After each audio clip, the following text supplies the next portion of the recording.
যদি নাস্তিক হয়ে থাকেন তাহলে আপনাকে তিনটি প্রশ্ন করবেন।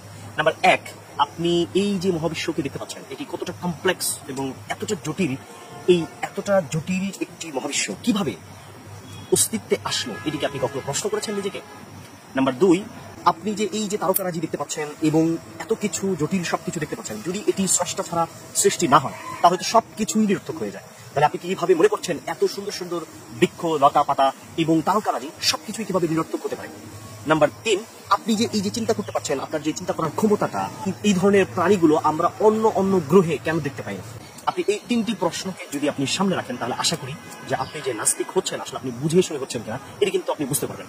আল্লাহ তাআলা পবিত্র কুরআনুল কারীমের মধ্যে বলছেন, আম খুলিকু মিন গায়রি শাইইন আম হুমুল খালিকুন আম খালাকাস সামাওয়াতি ওয়াল আরদি বাল লা ইউকিনুন। অর্থাৎ আপনার এই সত্তা যে সৃষ্টি হয়েছে এটা কি নিজে নিজেই আপনি সৃষ্টি করেছেন, নিজেই নিজেকে সৃষ্টি করেছেন, নাকি অন্য কোনো সত্তা আপনাকে সৃষ্টি করছে?